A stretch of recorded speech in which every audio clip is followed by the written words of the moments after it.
उनकी उम्मीदें तोड़ना बहुत पेनफुल होता है, जो हमें अपनी आखिरी उम्मीद मान लेते हैं। लेकिन कई बार हम टूटी उम्मीदों को जोड़ने के लिए एक फसाना बुन लेते हैं। हमें लगता है कि झूठ के पीछे भलाई छुपी हो तो बोलने में क्या हर्ज है। कहाँ खो गई दीदी? हम बुरे हैं क्या सुमित? काहे अपने आप को डिमोरलाइज कर रही हो? Richa Mishra is the best. सिर्फ तुम्हारी नजरों में। दुनिया ने अब तक आपको जाना कहाँ है? देखना, एक दिन आप डॉक्टर ही नहीं, बहुत अच्छी सिंगर भी बनिएगा।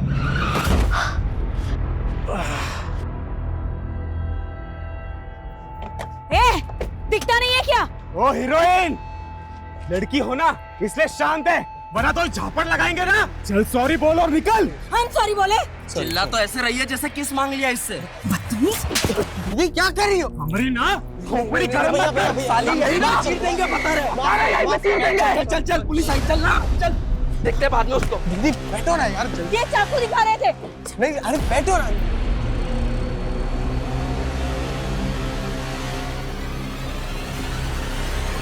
कहाँ उन मवालियों की मुंह लग रही थी? उन्होंने हमसे बदतमीजी की।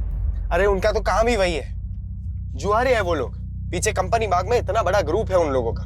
ये तो हवलदार आ गया, वरना 2 मिनट में पूरा गैंग खड़ा कर देते। हम ना फ्रस्ट्रेट हो चुके हैं सुमित, कुछ सही नहीं हो रहा है हमारे साथ। शांत हो जाइए दीदी, सब ठीक हो जाएगा। पहले तो अपना हुलिया सुधारिए, घर पे सब वेट कर रहे हैं आपका।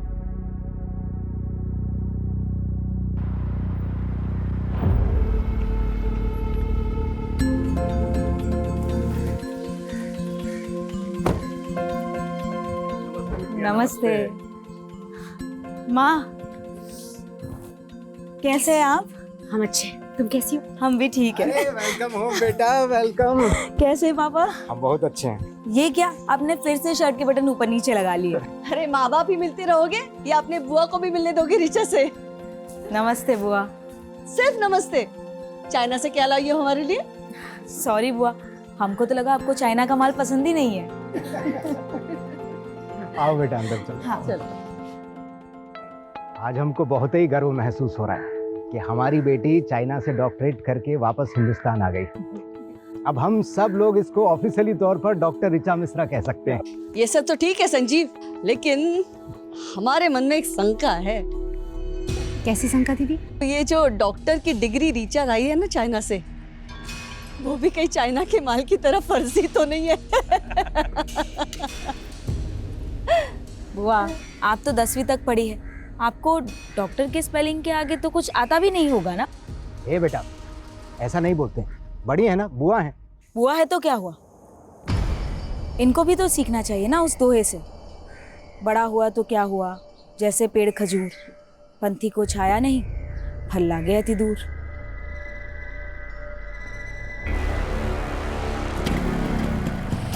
चलो बाय पिंकी, बाय। अरे काहे अब तक मुंह लटकाए बैठी है? हाँ, अरे हम बुआ भतीजे में तो ऐसे चलते रहता है। संजीव तुम टेंशन मत लो, हम जानते हैं ना, बिल्कुल अपनी माँ पे गई है। क्यों डॉक्टर ऋचा? Good night.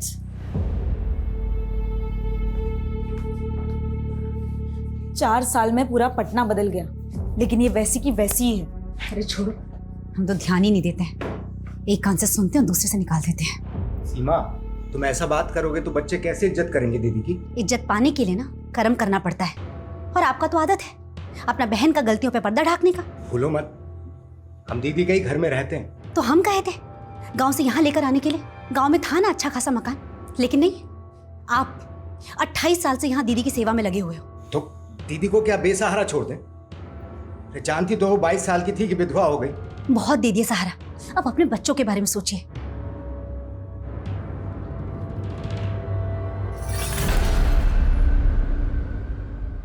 यार वही 28 साल पुरानी कहानी फिर से। ये बुआ जी को तो झेलना ही पड़ेगा। बस जो सोच के आया है ना, वो ठीक से हो जाए, बाकी सब तो देख लेंगे।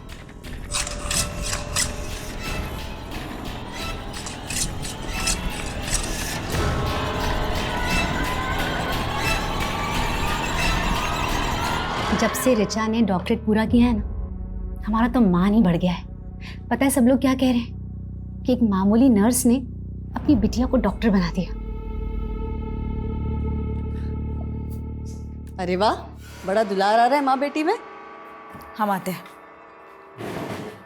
हमको देख के ऐसे भाग गई जैसे नेवले को देख के सांप। हेलो। हाँ मैडम। अरे आपको बोले तो थे कि आपका वाईफाई राउटर खराब है, तो थोड़ा तो दिक्कत होगा ना। आप तो कल सुबह आ जाते हैं ना। तीन आप चलिए ठीक है। पापा वो एक कस्टमर के यहाँ जाना पड़ेगा। और सुमित, हमको भी हॉस्पिटल जाना है, बाइक से हमको ड्रॉप कर दो। ठीक है चलिए। हम आते हैं। हम क्या आए, सभी चले गए। दीदी, हमें आपको कुछ कहना था। बोलो ना। दीदी बुरा मत मानिएगा, हमसे जितना बन पड़ा आपके लिए हमने किया, पर अब क्या है ना, बच्चे बड़े हो गए हैं, सबको अपना प्राइवेट स्पेस चाहिए। तो तुम हमको छोड़ के जाने की सोच रहे हो? अरे दीदी, आपसे दूर थोड़ी ना जा रहे हैं, रोज आपसे मिलने आएंगे। जाओ जाओ ना, लेकिन सुमित हमारे साथ रहेगा। लेकिन दीदी, बस कहा है हमने तुमसे, सुमित हमारे साथ रहेगा।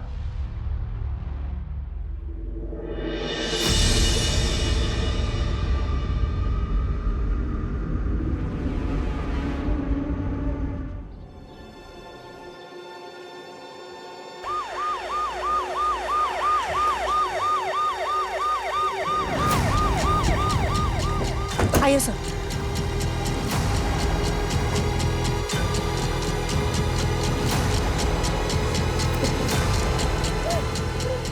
सभी केयरफुल। सर, पैरों के निशान को देख के लगता है कि 2 से ज़्यादा लोग होंगे। कोई गैंग तो नहीं? अगर कोई गैंग था तो घर में दाखिल किस मकसद से हुआ होगा? क्योंकि घर की हालत देख के लग नहीं रहा कि कोई लूटपाट हुई है। फुटमार्क्स घर के मेन डोर की तरफ जा रहे हैं, तो क्या वो मेन डोर से घर में दाखिल हुए? सर कुछ समझ में नहीं आ रहा, किसने हमारे भाई के परिवार के साथ ऐसा किया होगा। आप भी यहीं रहती हैं? जी सर, हम वो लास्ट वाले रूम में रहते हैं। हमारे भाई का परिवार बाकी के सारे रूम में रहता है। रात को आप कहाँ थे? सर अपने रूम में थी, सो गई थी सर। तो इतना कुछ हुआ, आपने कुछ देखा नहीं, कुछ सुना नहीं? सर आपने घर में चेक किया कोई कीमती सामान, ज्वेलरी या कैश मिसिंग हो? आपने फैमिली को आखिरी बार कब देखा? कल रात को सर, हमारी भाभी नाइट शिफ्ट के लिए जा रही थी हॉस्पिटल में, सुमित उन्हें छोड़ने गया था। लेकिन घर के अंदर तो 3 ही लाशें। आपका भतीजा सुमित कहाँ है? क्या वो नहीं था? हमें तो लगा उन्होंने सुमित को भी। आपने सुबह से सुमित को नहीं देखा? सर अपनों को मरा हुआ देखा जाता है क्या? हमारी सांसें ही भारी हो गई थी, हम तो बेहोश ही होने वाले थे, तो हमारे माली ने हमें संभाल लिया। आपने बताया कि आपकी भाभी सीमा और सुमित रात को ही निकल गए, तो फिर सीमा हॉस्पिटल से वापस कब आई? हमें नहीं पता। सीमा कौन से हॉस्पिटल में काम करती है? Saint John. आपका भतीजा सुमित करता क्या है, और कल रात को वो कहाँ गया था? सर वो वाईफाई का काम करता है, लोगों के घर में इंटरनेट कनेक्शन लगाता है। कल भी किसी क्लाइंट का कंप्लेंट कॉल आया था उसे, इसीलिए वो चला गया। फोन लगाइए जरा सुमित को। The number you are trying to call is currently switched off. Please try again later. Switch off आ रहा है।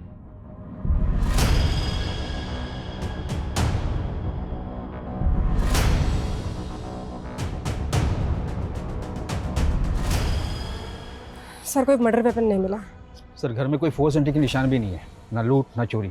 क्रिमिनल्स का मोटिव क्लियरली मर्डर ही लग रहा है। और घर का लड़का सुमित वो गायब है। सर कहीं उसने ही मर्डर तो नहीं किया? सिंह, कोई अपनी फैमिली को इतनी बेरहमी से क्यों मारेगा? और घर में 2 या 2 से ज़्यादा लोगों के फुटमार्क्स हैं। Right sir. अगर ये किसी गैंग या कॉन्ट्रैक्ट किलर का काम है तो हमें उसे जल्दी पकड़ना होगा। काफ़ी पॉश एरिया है, मीडिया की इस केस पर बराबर नजर रहेगी। पटना के वीआईपी इलाके में एक ही परिवार के 3 सदस्यों का बहुत बेरहमी से कत्ल कर दिया गया, जिससे पूरा शहर सख्ते में है। क्या ये पुलिस का फेलियर नहीं? जनता को जवाब देना होगा, आखिर ये हमलावर कौन थे? अगर ये जल्दी पकड़े नहीं गए तो दूसरे घरों को भी टारगेट बना सकते हैं। सर हमें सर हमने सुमित की मां के हॉस्पिटल में चेक किया। सुमित ने अपनी मां को वहां रात 9 बजे ड्रॉप किया था। लेकिन उसकी माँ रात को 1 बजे अचानक नाइट शिफ्ट बीच में छोड़कर चली गई। क्यों?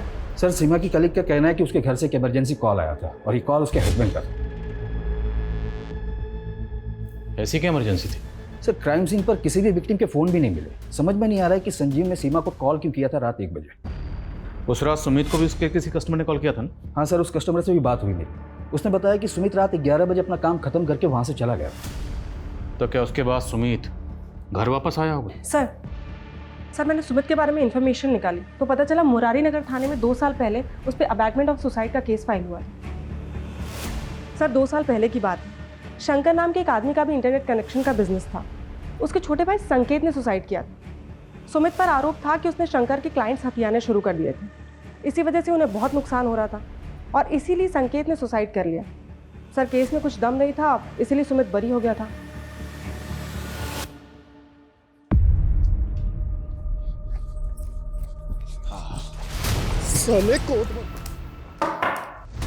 जी शंकर, हाँ जी, सुमित मिश्रा के बारे में बात करनी है। उसके बारे में हमसे क्या पूछेंगे? तो मर्डर हुआ उसकी फैमिली का और सुमित गायब है। तेरी खुंदक थी ना उससे? खुंदक का ही नहीं होगी सर। उसकी वजह से हमारे छोटे भाई संकेत ने सुसाइड कर लिया। पर कोर्ट में तो कुछ साबित नहीं होता। कोर्ट ने तो सुमित को छोड़ दिया था और उसके बाद तुमने सुमित को जान से मारने की धमकी दी। साले घर में घुस के मारेंगे, जान से मार देंगे। सुमित को नहीं मार पाया तो उसकी फैमिली को खत्म कर दिया और सुमित को गायब कर दिया। क्या सबूत है आपके पास? चल थाने में दिखा दे। लेके आओ जरा से। अरे क्या गुंडई है, क्या बदतमीजी है?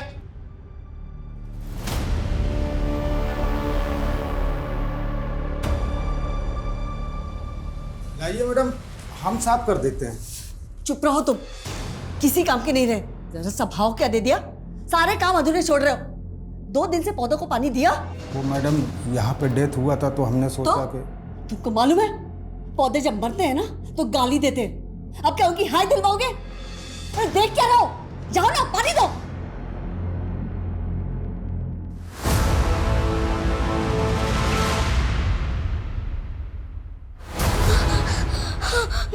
माई माई माई क्या हो गया छोरे? माई वो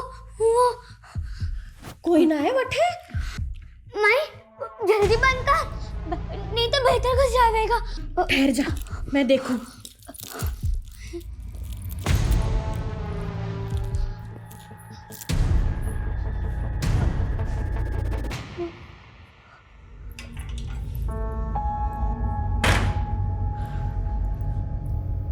कुछ ना है छोरी, थारा भरम है। माई बहुत बुरा है वो, मार डालेगा मारे को। कुछ ना होगा लाडू, चिंता मत कर। थारी माई है ना, कुछ ना होगा थारे को। ये संजीव मिश्रा प्रोफेसर था, 1 साल पहले रिटायर हुआ। उसकी बीवी 20 साल से वर्किंग वुमेन थी, तो दोनों मियाँ बीवी की मिला के अच्छी खासी इनकम होगी। फिर भी ये दोनों संजीव की बहन के घर पे रह रहे थे, जबकि पटना में खुद का घर है, लेकिन वो घर इन्होंने किराए पे दे रखा। आखिर ऐसा क्यों? सर संजीव की बहन काफ़ी छोटी उम्र में विधवा हो गई थी और इनके आपसी रिश्तों में अभी तक कुछ बुरा सुनने को नहीं मिला है। शंकर की क्या अपडेट है? सर इंक्वायरी चल रही है, लेकिन उसे सिर्फ शक के बिना पर और अंदर नहीं रख सकते। जाने दो उसे, लेकिन नजर रखो, हो सकता है उसी ने सुमित को जानबूझ के गायब किया हो ताकि हमारा शक सुमित पे बना रहे। जी सर। सर काम है? सर हमें बताया गया था कि रिचा मर्डर से 2 दिन पहले डॉक्टरेट करके चाइना से वापस आई, लेकिन सर उसका सीडीआर कुछ और कह रहा है। सर रिचा का फ़ोन पिछले 6 महीने से पटना में ही एक्टिव था। मैंने इमिग्रेशन डिपार्टमेंट से कंफर्म किया, वो 6 महीने पहले ही पटना आ गई। यस सर, लेकिन वो 14 तारीख को अपने घर गई थी।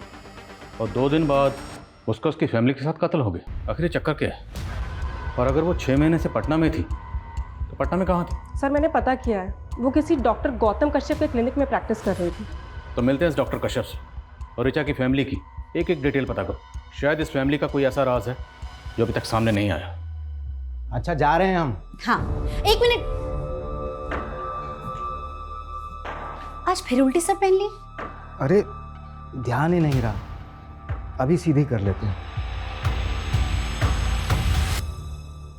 सुमित इस बार छुट्टियों के बाद चाइना जाने का मन नहीं कर रहा। क्या बात कर रही हो दीदी? अभी तो 1 पूरा साल बचा है, फाइनल एग्जाम्स नहीं देनी आपको?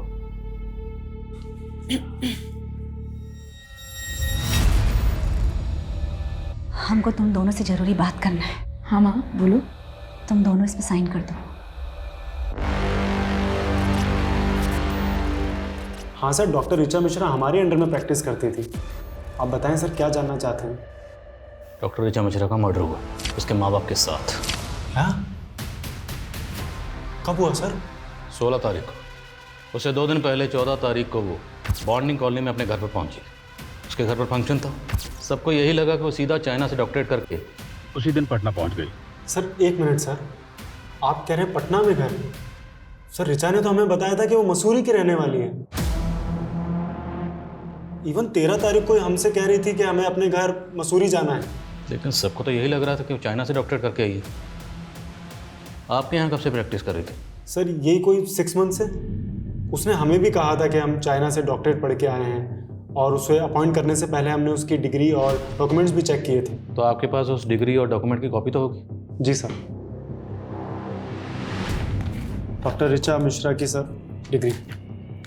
सर इवन ज्वाइनिंग के बाद उसने हमसे ये भी कहा था कि पटना में उसके पास रहने के लिए कोई जगह नहीं है, तो हमने यहीं क्लिनिक पे एक शेल्टर प्रोवाइड करवा दिया था। तो मतलब ऋचा ने झूठ बोला?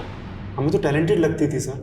और आजकल तो स्टूडेंट सर यूक्रेन, चाइना और रशिया जैसी कंट्रीज में जाकर मेडिसिन डिग्रीज ले लेकर आ रहे हैं, तो हमें यही लगा था कि वो भी जेन्युइन होगी। तो आपने ऋचा को ना सिर्फ नौकरी पर रखा बल्कि रहने की जगह भी प्रोवाइड करवाई। तो अकेली लड़की देखकर सिर्फ मदद की या फिर मदद से ज़्यादा कोई मेहरबानी की? आप कैसी बातें कर रहे हो? हमारा सिर्फ प्रोफेशनल रिलेशन था और कुछ नहीं था। हमें तो खुद समझ नहीं आ रहा कि उसने हमसे झूठ क्यों बोला।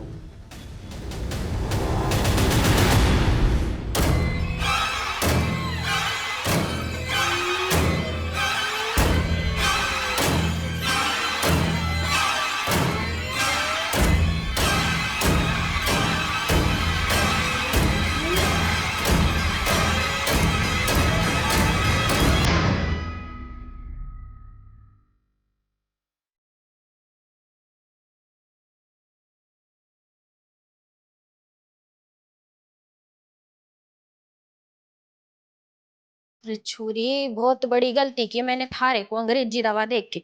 ये अंग्रेजी डॉक्टरों को मालूम ना है। थारा मगज खराब ना है। थारे को भूत प्रेत दिखे है। ये नुस्खा हमारे पूर्वजों का है। थारी माई ने इस कांडे में मंत्र फूक दिए हैं। अब देख थारा भूत कैसे छू मंतर हो जाएगा। मत चुप, आजा।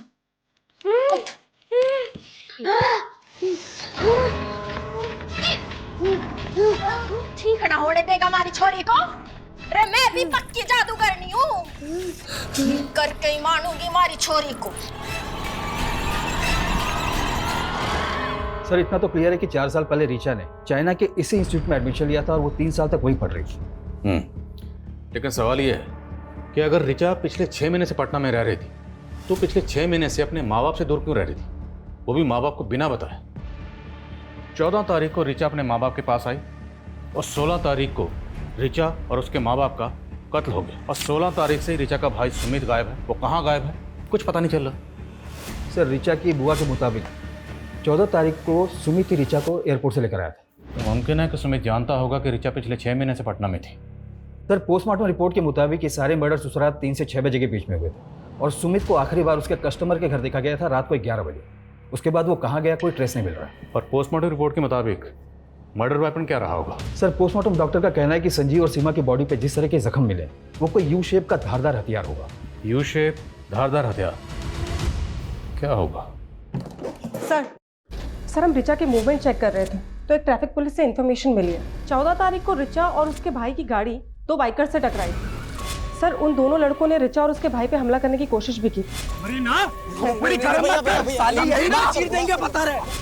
सर ट्रैफिक पुलिस ने उन दोनों लड़कों का पता लगा लिया था, लेकिन ऋचा और उसके भाई ने गवाही देने से मना कर दिया, इसलिए कोई केस ही नहीं बना। वो दोनों लड़के कौन थे?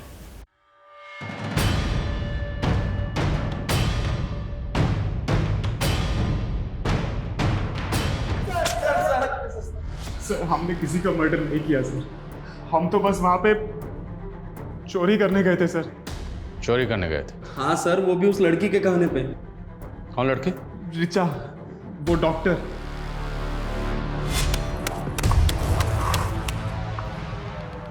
वही गाड़ी है ना? हाँ भाई, ये तो वही गाड़ी है। तू यहाँ क्या कर रही है? तुमसे दोस्ती करने आए हैं।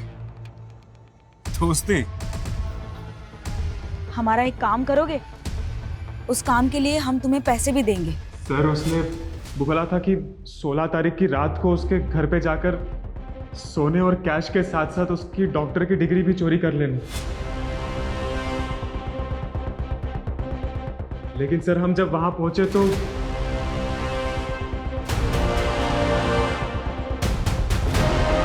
हम जैसे ही वहां पहुंचे वो पहले से ही मरे हुए थे। ऋचा के साथ जो लड़का आया था, वो लड़का कौन था? नहीं मालूम सर।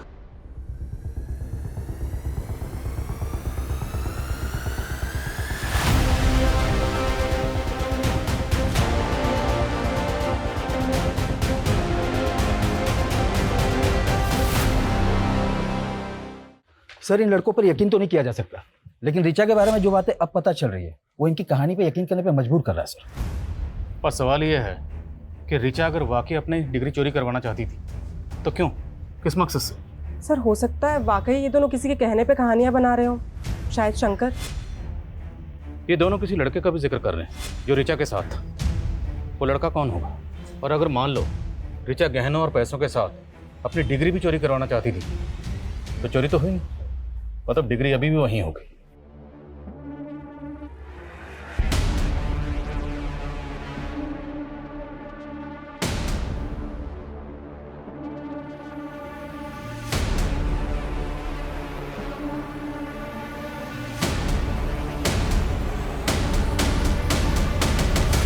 थारा भूत थारे अंदर धीरे धीरे मर रहा है, अब ना बच पावेगा।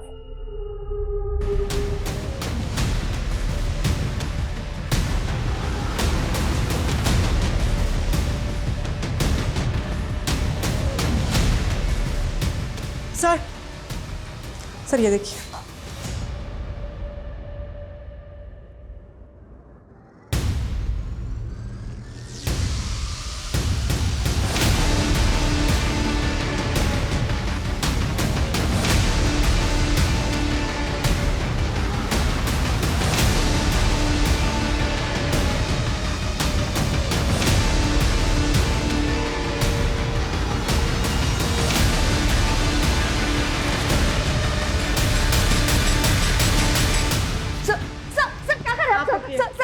क्या इसके पीछे? कुछ भी तो नहीं है sir. Sir sir sir sir sir ये पुराना आप पीछे। सर सर कुछ नहीं है इसके पीछे सर। चाबी कहाँ इसकी? नहीं पता हमें, कुछ नहीं है इसके पीछे सर। Sir sir please.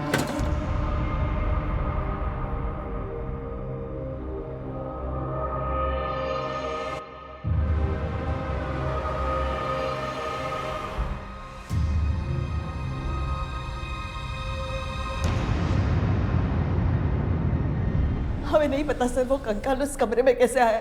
सच बोल रहे हैं हम। कैसे नहीं जानते? जिस घर में 3-3 मर्डर हुए हैं उसी में कंकाल मिला, और वो भी उस कमरे में जो पीछे से जाकर बिल्कुल तुम्हारे कमरे से जुड़ता है। उस कमरे का जो दरवाजा है अलमारी लगा के उसे छुपाया क्यों गया? सर वो कमरा जो है ना 20-25 साल से ऐसे ही है, वास्तु दोष है उस कमरे में। 20-25 साल? और 20-25 साल पहले ही तुम्हारे पति की मौत हुई थी। कहीं वो कंकाल तुम्हारे पति का तो नहीं? क्या बोल रहे हैं सर? हमारे पति जो है ना दमे से मरे थे और हमने उनका ठीक तरह से अंतिम संस्कार किए थे। तो अब ठीक से बताओ उस कंकाल की कहानी क्या है, किसका है और उसे वहाँ कौन लाया? हमें तो लगता है ना ये सब जो है ना रीचा ने किया है, मेडिकल करके आई है ना, उसी ने रखा होगा वो कंकाल उधर। वो सिर्फ 2 दिन पहले घर आई थी। सर वो थी तो पटना में ही ना, आप ही बोले थे। सर हम कह रहे हैं आपको ये सब उसी का करा धरा है, उसी ने पूरे परिवार को व्यस्त कर दिया। परिवार? सुमित को लेकर पॉजिटिव थे ना, और शायद ये बात तुम्हारे भाई और भाभी को पसंद नहीं थी, इसलिए भाई भाभी भतीजी सब मर गए और शायद सुमित जिंदा, और शायद सुमित को तुमने कहीं गायब किया। कब से इल्जाम लगाए जा रहे हैं आप? छोटी उम्र में हमारे पति मर गए, विधवा हो गए, इसका मतलब कातिल नहीं है हम। अब और कुछ भी टॉर्चर करेंगे ना, बहुत तकलीफ हो रही है हमें। सोनल हॉस्पिटल लेकर।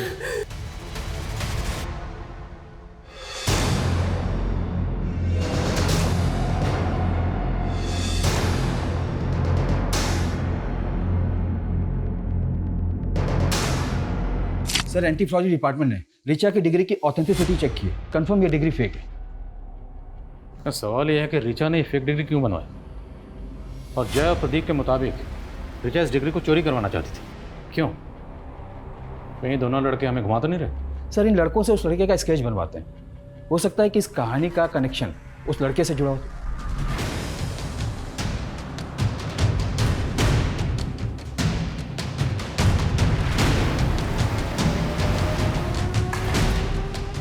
चल खाना खा ले।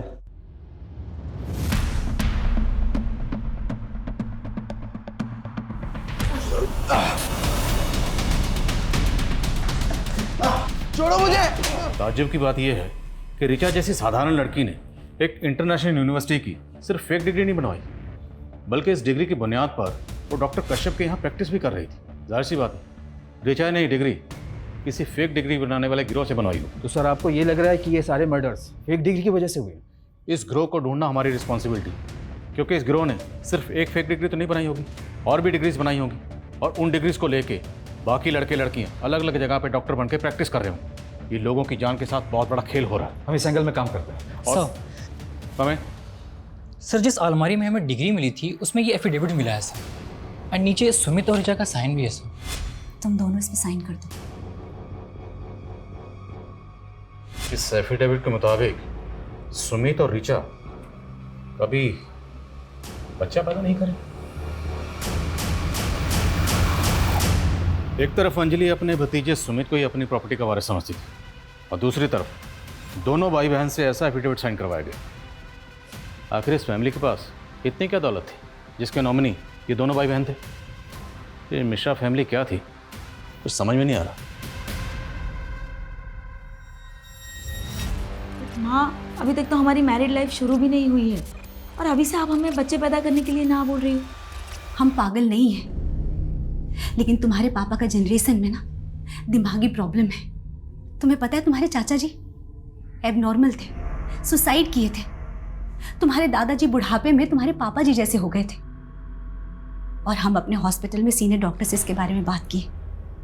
उन्होंने बताया कि जेनेटिक डिजीज है, तो तुम लोग को अपना परिवार बनाने से पहले पता होना चाहिए कहाँ प्रिकॉशन लेना है और कहाँ नहीं।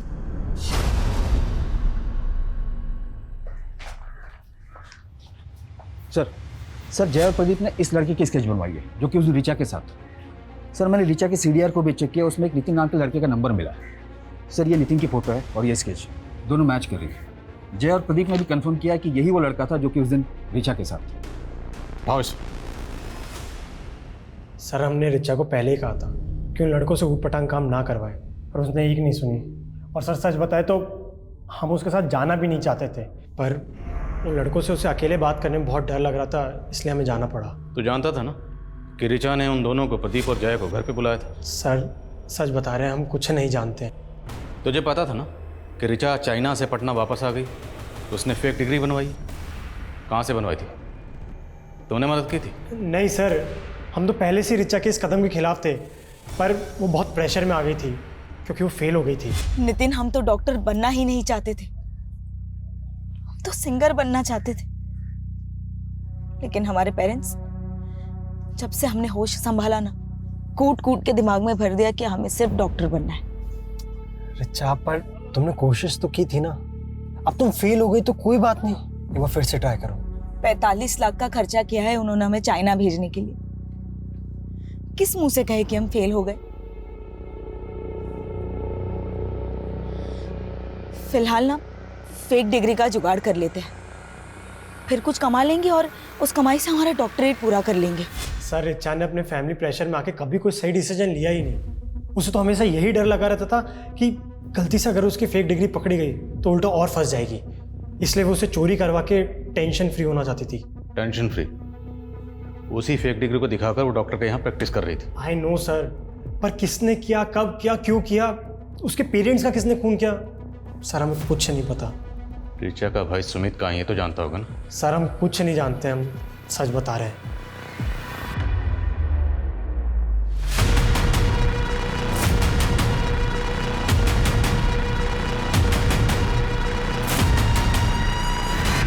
ये स्केलेटन 30 से 35 साल के किसी आदमी का होगा।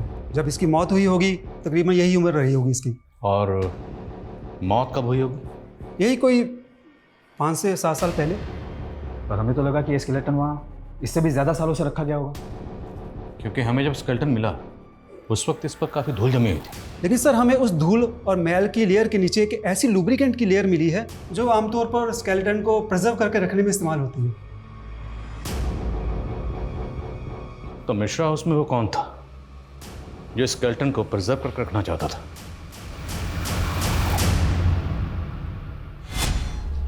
रिपोर्ट यहाँ रख रहे हैं। आगे आप लोग क्या कहा डॉक्टर ने? लड़का है ना? दीदी सीमा चेक करवाने से मना कर दिए। लड़का होगा या लड़की है तो पैदा होने के बाद ही पता चलेगा। लेकिन हम बोले ना तुमसे, हमको अपना बेटा चाहिए। गर्भ हमारा है और हक आप जता रही हैं। हम विधवा नहीं होते ना तो तुमसे तुम्हारा बच्चा कभी नहीं मांगते। तो कर लीजिए ना दूसरा शादी, किसने रोका है? नहीं कर सकते ना, बात है हम। सर भले ही स्केलेटन को प्रिजर्व करके रखा जा रहा था, लेकिन किसी आम आदमी के लिए स्केलेटन का इंतजाम करना इतना आसान काम नहीं है। मैंने ऐसे केसेस के बारे में सुना है जहां पर कब्रिस्तान से स्केलेटन गायब करके उनकी खरीद फरोख्त की जाती है। सिंह, आजकल इस तरह की खरीद फरोख्त डार्क वेब के जरिए भी होती है। डार्क वेब एक ऐसी काली दुनिया है जहाँ पर इलीगल हथियारों से लेकर हर तरह की इलीगल और बैन चीज़ों की खरीद फरोख्त होती है। सर इसमें तो साइबर सेल की एक्सपर्टीज़ है और ये सोर्सेज को ढूंढने में तो काफ़ी वक्त लग जाएगा। चांस तो लेना पड़ेगा। इस केस को सॉल्व करने के लिए हमें इस केस की जड़ तक जाना होगा। इस केस से जुड़े हर शख्स के डिजिटल फुटप्रिंट चेक करो, शायद कोई क्लू मिले। सर हमें सर हमने मिश्रा फैमिली की पिछले 4 साल की जीपीएस हिस्ट्री चेक की है सर। उसमें सुमित और उसकी माँ सीमा की 2 साल की जीपीएस हिस्ट्री चेक करने वाली है सर। करीब 2 साल पहले सुमित और सीमा राजस्थान के धुमनी गांव गए थे सर। कई सालों पहले इस गांव को हॉन्टेड माना जाता था। रूमर्स थे कि इस गांव में भूत प्रेत हैं। तो ये दोनों माँ बेटा उस गांव में क्या करने गए थे? इनका उस गांव से कोई कनेक्शन? नहीं सर, ये दोनों तो बिहार से ही बिलोंग करते हैं। तो हमें पता करना होगा कि सुमित और उसकी माँ उस गांव में क्या करने गए थे।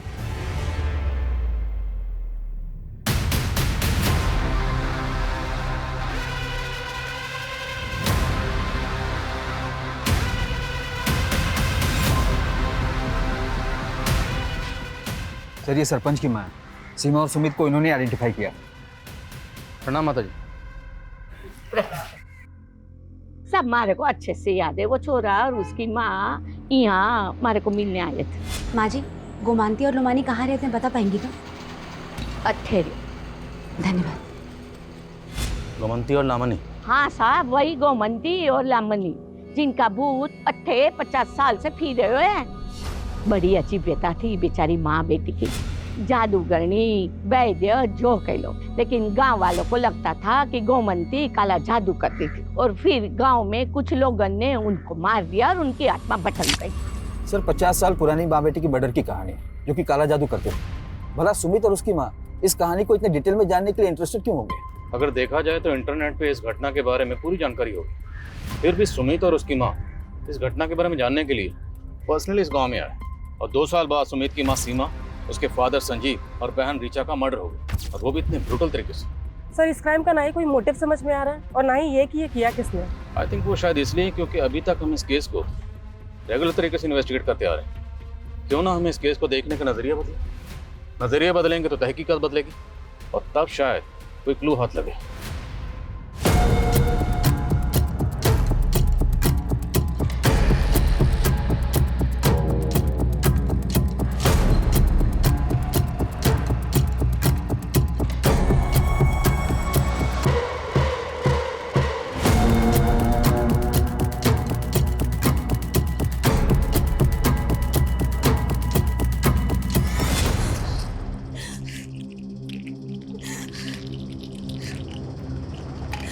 सीमा, इतनी सारी दवाई मरना है क्या तुम्हें? हमें इस घर में ब्याहना ही नहीं चाहिए था। आप सब लोगों ने हमसे ये बात छुपाई कि संजीव जी को दिमाग का दौरा पड़ता है और आप लोग के जनरेशन में सबको यही बीमारी था। कहीं इसका असर हमारे बच्चों पे पड़ा था? ऐसा कुछ नहीं होगा। रिया 3 साल की हो गई है ना, कुछ हुआ उसे? नहीं ना, बच्चा भी स्वस्थ होगा। सर हमने सस्पेक्ट और विक्टिम से जुड़े सभी लोगों की लिस्टिंग की थी, लेकिन उसमें एक नाम ऐसा भी है जिस पर हमारा ध्यान ही नहीं गया और वो है डॉक्टर गौतम कश्यप। जिसकी क्लिनिक में ऋचा काम करती थी, और उसके घर का इंटरनेट कनेक्शन सुमित ने लगाया था। मतलब डॉक्टर कश्यप सिर्फ ऋचा को नहीं, उसके भाई सुमित को भी जानता था।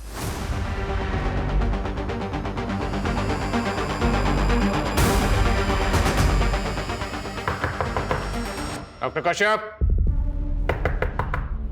डॉक्टर कश्यप,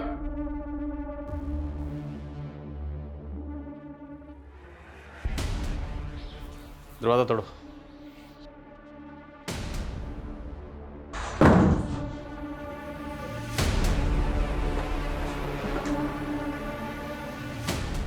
डॉक्टर कश्यप,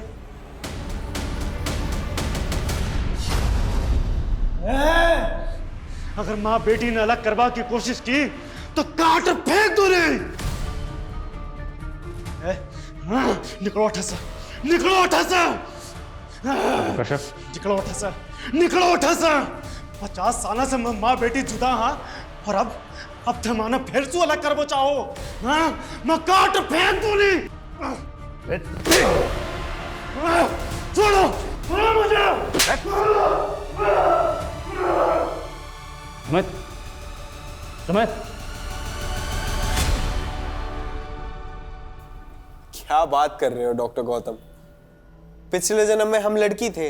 हाँ, हम तुम्हारी माँ थे, एक औरत, और वैद का काम करते थे, और इस जन्म में हम डॉक्टर हैं। आपका है ना वो karmicsoulmate.com पे पुनर्जन्म के किस्से पढ़ पढ़ के दिमाग खराब हो गया। अभी तुम नादान हो ना, यकीन नहीं करोगे। हम पिछले जन्म में वैद ही नहीं, ब्लैक मैजिक की प्रैक्टिस भी किया करते थे, और इस जन्म में भी कर रहे हैं। और इसी ब्लैक मैजिक की मदद से हमें यह पता चल गया है कि हम दोनों पिछले जन्म में माँ बेटी थी। तुमने सुमित को फालतू कहानियां सुना के सुमित को हासिल करने के लिए तूने उसकी पूरी फैमिली खत्म कर दी। सिर्फ हमने ही नहीं, हमारी बेटी ने भी हमारा साथ दिया। जिन 3 लोगों ने 50 साल पहले हमें मारा था, हमने उन्हें मारकर अपना बदला पूरा किया है। गुमानती यानी हम, और लामानी यानी तुम। ठीक 50 साल पहले 11 मई को हम दोनों मरे थे, और जिस दिन हम मरे थे उस दिन पूर्वा फाल्गुनी नक्षत्र था, और जिस दिन हम पैदा हुए उस दिन भी पूर्वा फाल्गुनी नक्षत्र ही था। और कमाल की बात यह है कि जिस दिन तुम पैदा हुए उस दिन भी पूर्वा फाल्गुनी नक्षत्र ही था। तो क्या पिछले जन्म में हम सच में आपकी बेटी थे? हाँ, हम दोनों माँ बेटी थे, और हम दोनों को जिन 3 लोगों ने मार दिया था वो इस जन्म में तुम्हारे माँ बाप और बहन है। जी सर, हमें यकीन था कि वो तीनों ही हम दोनों के कातिल थे। वे तुम ना, वो डॉक्टर 1 नंबर का सनकी है, दिमाग खराब कर दिया उसने तुम्हारा। तो अपनी माँ को लेकर राजस्थान के गांव में क्यों गए थे? हमने तो माँ को उनके मुंह पे ही बोल दिया था कि पिछले जन्म में वो हमारी कातिल थी, तो गाँव ले जाकर सब बता दिया। वो समझ बैठी कि हमें वही दिमागी जेनेटिक डिजीज़ है जो हमारे बाप दादा को थी, पर हमें तो बदला लेना था। पर तभी ऋचा चाइना में थी, तो जैसे ही वो फेल हुई हमने उसे एक फेक डिग्री का प्रॉमिस कर यहाँ इंडिया बुला लिया, क्योंकि हमें तीनों को साथ में ही मारना था। ऋचा को इंडिया बुलाकर डॉक्टर कश्यप के यहाँ प्रैक्टिस पर लगा दिया, ताकि वो साला डॉक्टर तुमसे 6 महीने अपने ऊट पटांग रिचुअल करवाता रहे। स्केलेटन भी डॉक्टर नहीं खरीदा था, डार्क वेब पे जाकर उन्होंने कहा था कि वो रिचुअल्स ही हमारा सुरक्षा कवच होगा, ताकि हम पकड़े ना जाए। जब ऋचा ने हमें बताया कि उसने उन दोनों गुंडों को घर पे उसका वो फेक सर्टिफिकेट चोरी करने बुलाया, तभी डॉक्टर ने बोला कि यही मौका है, मर्डर हम करेंगे लेकिन पकड़े हो जाएंगे। तो अपनी माँ को अपने पापा के फ़ोन से कॉल करके हॉस्पिटल से घर तुमने ही बुलाया था।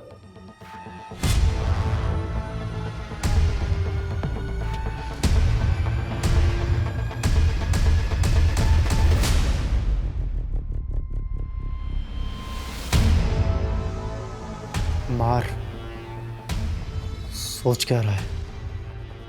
हमारे कातिल हैं ये। मार, मार से।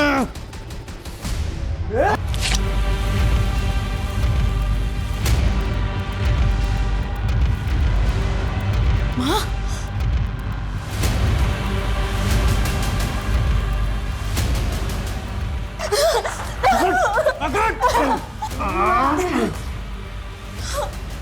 के बाद सुमित अपनी याददाश्त भूलने लगा। अगर कहीं भाग जाता तो, इसलिए हमने उसे कैद कर लिया।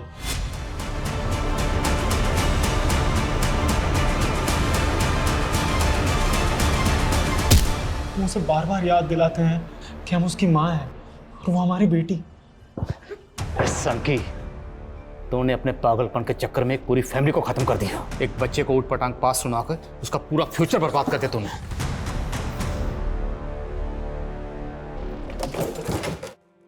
सर, इस डॉक्टर ने तो बड़ी लंबी प्लानिंग कर रखी है। सर आप किस तरह की प्लानिंग? उसने कहा कि कोर्ट में उसे लॉयर नहीं चाहिए, वो अपना केस खुद ही लड़ेगा, जिसके लिए उसने डॉक्यूमेंट भी तैयार कर रखे हैं। सर, अब वो कोर्ट में 50 साल पुरानी गोमंती और लमानी मर्डर केस को फिर से ओपन करके ये साबित करना चाहता है कि 50 साल पहले सीमा, संजीव और रीचा ने उनके पिछले जन्म में इसकी हत्या की थी। सर ये पक्का सनकी है, और वैसे भी 50 साल पहले गोमंती और लमानी का मर्डर किसने किया था ये तो कभी पता ही नहीं चला। लेकिन ये डॉक्टर वो केस पक्का ओपन करेगा। मैंने एक से एक सनकी और सिरफिरे लोगों को देखा, पर ये डॉक्टर कश्यप सबसे ऊपर है।